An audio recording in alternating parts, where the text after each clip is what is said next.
My fellow countrymen, today the guns are silent. A great tragedy has ended. A great victory has been won. The skies no longer rain death. The seas bear only commerce.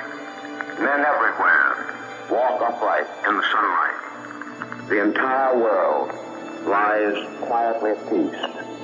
The holy mission has been completed. And in reporting this to you, the people, I speak for the thousands of silent lips forever stilled among the jungles and the beaches and in the deep waters of the Pacific which mark the way. I speak for the unnamed brave millions homeward bound to take up the challenge of that future which they did so much to salvage from the brink of disaster. As I look back on the long, tortuous trail from those grim days of Bataan and Corregidor, when an entire world lived in fear, when democracy was on the defensive everywhere, when modern civilization trembled in the balance, I thank a merciful God that He has given us the faith, the courage, and the power from which to move victory. We have known the bitterness of defeat and the exaltation of triumph. And from both, we have learned there can be no turning back. We must go forward to preserve in peace what we won in war. A new era is upon us. Even the lesson of victory itself brings it profound concern, both for our future security and the survival of civilization. The destructiveness of the war potential through progressive advances in scientific discovery has, in fact, now reached a point which revises the traditional concept of war.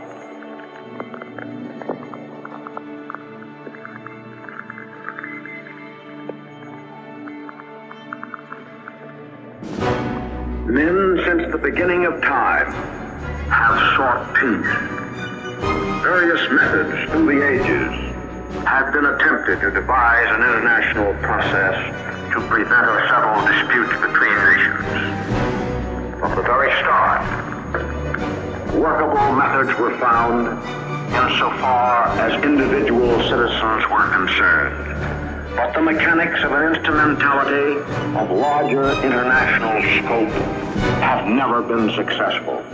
Military alliances, balances of power, leagues of nations, all in turn failed, leaving the only path to be by way of the crucible of war. The utter destructiveness of war now blots out this alternative. We have had our last chance. If we do not devise some greater and more equitable system, Armageddon will be at our door. The problem basically is theological and involves a spiritual recrudescence and improvement of human character that will synchronize with our almost matchless advance in science, art, literature, and all material and cultural developments of the past 2,000 years. It must be of the spirit if we are to save the flesh.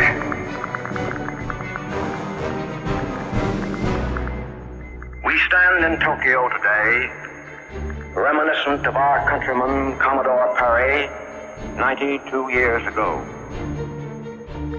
His purpose was to bring to Japan an era of enlightenment and progress by lifting the veil of isolation to the friendship, trade, and commerce of the world. But alas, the knowledge thereby gained of Western science was forged into an instrument of oppression and human enslavement.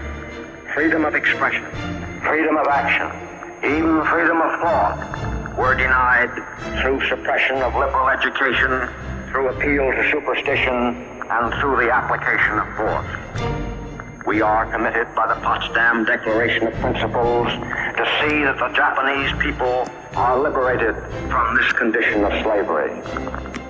It is my purpose to implement this commitment just as rapidly as the armed forces are demobilized and other essential steps taken to neutralize the war potential. The energy of the Japanese race, if properly directed, will enable expansion vertically rather than horizontally. If the talents of the race are turned into constructive channels, the country can lift itself from its present deplorable state into a position of dignity.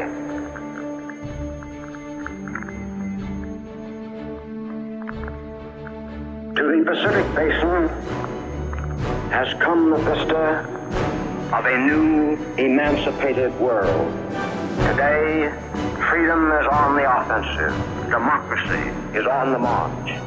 Today, in Asia as well as in Europe, unshackled peoples are tasting the full sweetness of liberty, the relief from fear. In the Philippines, America has evolved a model for this new free world of Asia. In the Philippines, America has demonstrated that peoples of the East and peoples of the West may walk side by side in mutual respect and with mutual benefit. The history of our sovereignty there has now the full confidence of the East. And so, my fellow countrymen, today I report to you that your sons and daughters have served you well and faithfully with the calm, deliberate, determined fighting spirit of the American soldier and sailor, based upon a tradition of historical traits as against the fanaticism of an enemy supported only by mythological fiction. Their spiritual strength and power has brought us through to victory. They are homeward bound. Take care of them.